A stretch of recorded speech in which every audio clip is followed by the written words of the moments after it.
Hi guys, it's clay day today and I am showing you how I make my figurines out of porcelain clay.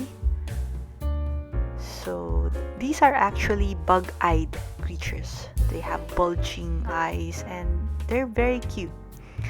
Let me know down in the comment section below what other creatures you'd like to see me sculpting in my channel. Anyway, I don't have any footage of the painting process, but I've used underglaze and I've also applied clear glaze.